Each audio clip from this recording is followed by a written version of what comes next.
ప్రియమైన వారలారా, యేసుక్రీస్తు నామమున మీకు నా శుభాకాంక్షలు. ఎలా ఉన్నారు? బాగున్నారా? ప్రతి ఉదయము దేవుని కృప నూతనముగా ఉన్నది. వేకువనే ఆయనను దర్శించాలి, ఆయనతో మాట్లాడాలి, ఆయన స్వరం వినాలి. ఆయన్ని దర్శించిన తర్వాత లోక జీవితమును ప్రారంభించాలి. కనుక ప్రతిదినం ఆయన ప్రసన్నతను గ్రహించగలము. రోజంతా ఆయన తోడుగా ఉన్నది గ్రహించి మనం ఆనందంతో పనిచేయగలము. సరే, ఇక్కడ ఒక ఇంటి ముందు నిలబడి మాట్లాడుచున్నారు. ఆ ఇల్లు ఏంటని అడుగుచున్నారా? స్కాట్లాండ్ దేశం ఉన్నది కదా, యునైటెడ్ కింగ్డమ్. అందులో ఒక దేశమే స్కాట్లాండ్. ఈ స్కాట్లాండ్ దేశంలో గ్లాస్గో పట్టణంలో ఉన్న ప్లైంటైన్ అనే ఒక స్థలము. ఈ ఇల్లు ఎవరి ఇల్లు అంటే డేవిడ్ లివింగ్స్టన్ అనే ఒక మిషనరీ. ఆయన వచ్చి మిషనరీలందరికీ ఒక మాదిరి పయనియర్ మిషనరీ అని చెబుతారు. ఆఫ్రికా దేశంలోనున్న చీకటి కమ్ముకొని ఉన్న ఎలాంటి భద్రత లేని మనుషులు ఒకరినొకరు కొట్టుకుంటూ చంపి తినేటటువంటి పరిస్థితులలో ఉన్నటువంటి ప్రజల మధ్య సువార్త, యేసు అన్న రక్షకుని తీసుకుని వెళ్ళాలి. ఆ వెలుగుని తీసుకుని వెళ్లాలన్న దర్శనంలో కూడా సేవ చేసిన ఒక మిషనరీ. 1740 నుండి 1773 వరకు 33 సంవత్సరాలు సేవ చేసినారు.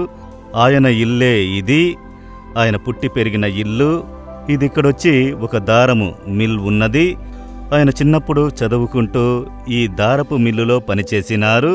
అది మాత్రమే కాదు, ఒక రోజుకి 14 గంటలు పనిచేసేవారట 10 సంవత్సరాల వయసున్నప్పుడే. ఎంత కఠినమైన శ్రామికుడో చూడండి. సోమరులను దేవుడు ఏర్పరచుకొనుట లేదు, కఠినముగా శ్రమపడు వారినే ప్రభు ఏర్పరచుకొనును. ఆయన వచ్చి ఒక వైద్యులు, డాక్టర్గా చదివి ముగించి బైబిల్ నేర్చుకున్నారు, వైద్యం చదివి ముగించారు. ఒక వైద్య మిషనరీగా ఆఫ్రికా దేశ ప్రజల మధ్య సేవ చేయుటకు వెళ్ళారు. ఆ ప్రజల మధ్యకు వెళ్ళి ఆ ప్రజలు చాలా వ్యాధులతో కష్టపడేటటువంటి ప్రజలు. వైద్య సహాయము చేసినది మాత్రమే కాదు, యేసుని సువార్త ప్రకటించారు. ఆ స్థలంలో అనేక బాధలు, ఒంటరితనము, వ్యాధి. ఒకసారి సింహం ఆయన మీద దాడి చేసి ఒక చేతిని పోగొట్టుకున్నారు. వారి మధ్య సేవ చేశారు.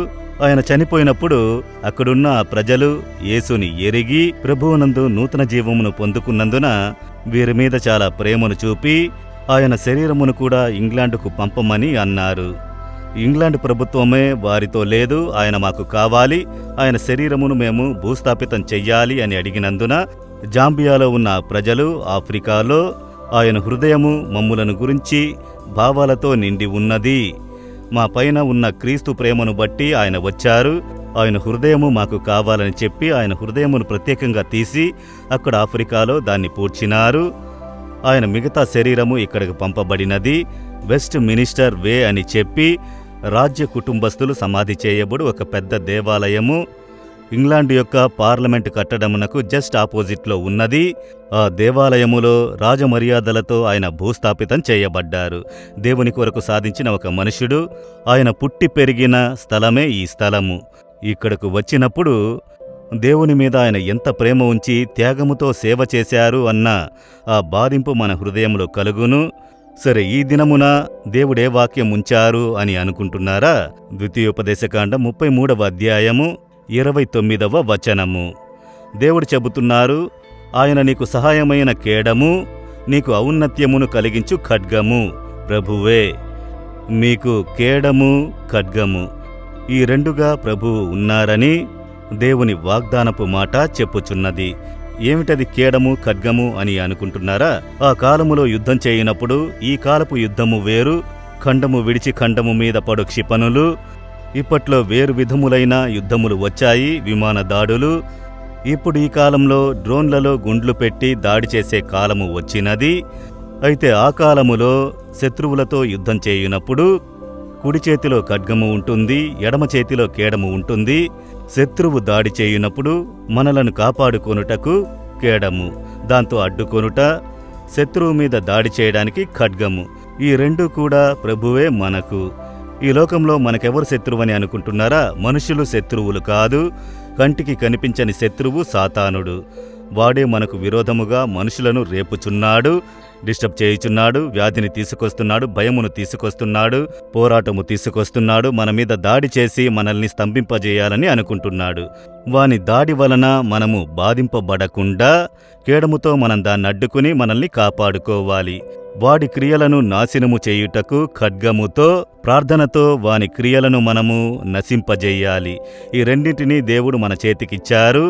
ఈ రెండు ప్రభువే మనకు, ఆయనే మనకు కేడముగా ఉన్నారు, ఖడ్గముగా ఉన్నారు.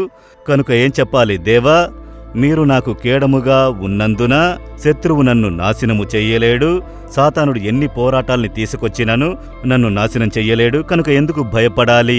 పరిస్థితులను చూసి ఎందుకు కలవరపడాలి? మిమ్ములను ఏదియూ నాశనము చెయ్యలేదు.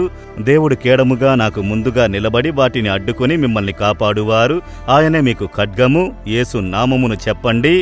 ఒక ఖడ్గము నరుకునట్లు శత్రువు యొక్క క్రియలను ఆయన నరికి పడేసి మీకు జయమునిచ్చెదరు. ఇప్పుడు మీ జీవితంలో ఉన్న పోరాటము, సాతానుడు చెలరేపిన యుద్ధము, మీరీ దినము ధైర్యముగా దేవుని యొక్క కేడము, ప్రభువే నా కేడము, ప్రభువే నా ఖడ్గమని చెప్పి విశ్వసించి మీరు యేసు నామమున ప్రార్థన చేయుడి. పరిస్థితులు తలక్రిందులుగా మారును. ఈరోజే మారును. ఇప్పుడే విశ్వసించెదరా?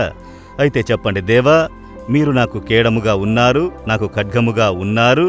శత్రువు నన్ను జయించలేడు. యేసుక్రీస్తు నామమున నా శత్రువు క్రియలు నశించునుగాక.